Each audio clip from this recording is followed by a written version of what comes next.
They're coming for the kids. Health Canada bureaucrats spent $549,000 studying euthanizing autistic kids. We've obtained internal documents from Health Canada that expose the quiet but deeply disturbing conversations happening behind closed doors. Conversations about whether children with severe autism should qualify for medical assistance in dying.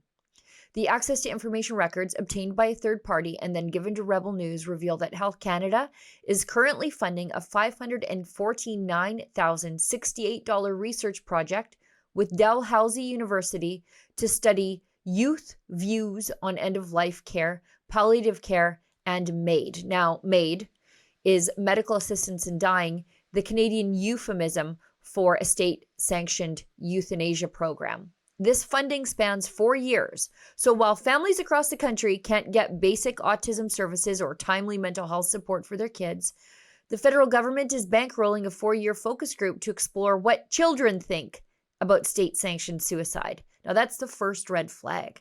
But it's the emails dated from January 2024 attached to that research effort that really strip away the mask.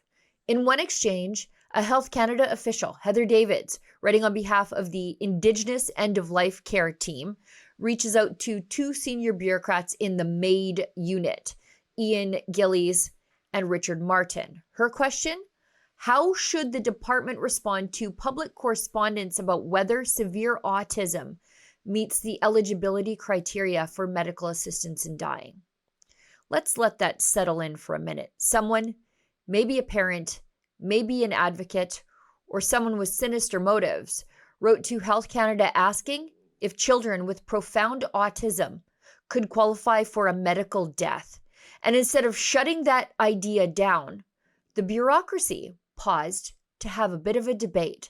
They actually considered how to respond to people supporting the idea of euthanizing autistic youth. One draft reply included this line: "Your position will be carefully considered as the government advances with MAID legislation." That sentence was struck out in a later version, not because these people were horrified by the premise of it all, not because somebody said, we don't kill autistic kids here in Canada. No, it was removed, likely because it sounded a little bit too approving, too politically risky. This is how moral rot operates in the government, cautiously, in committee threads, through redacted lines and hedged public replies. To be clear, these documents don't show Health Canada formally endorsing euthanasia for autistic children. Not yet, anyway. What they show is something just as chilling: an absence of an outright refusal, a willingness to workshop careful language, a hesitation to say no, and a disturbing openness to consideration as policy evolves. That's what the study funding was all about.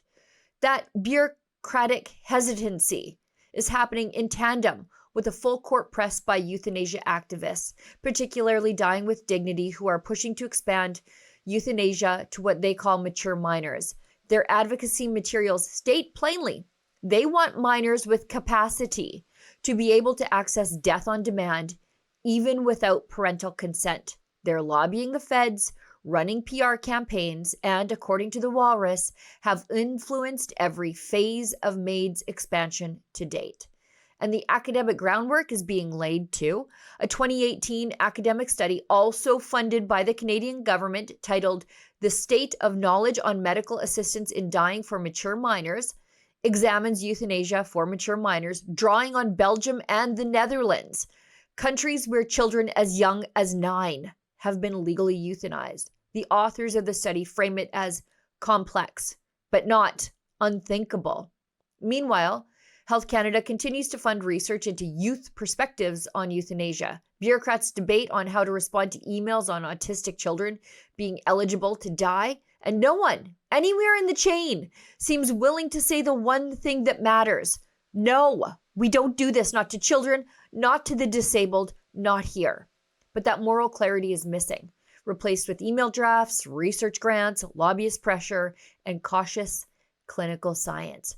So if you're waiting for the government to draw a line, they don't. They aren't drawing one. They're erasing it. We read the documents, we saw the emails, we even followed the money. And it's clear they're inching toward a system where vulnerable children, like those with autism, could be offered death instead of support. This isn't compassion. This is outright abandonment, institutionalized, and we're going to expose it. For Rebel News, I'm Sheila Gunn-Reid.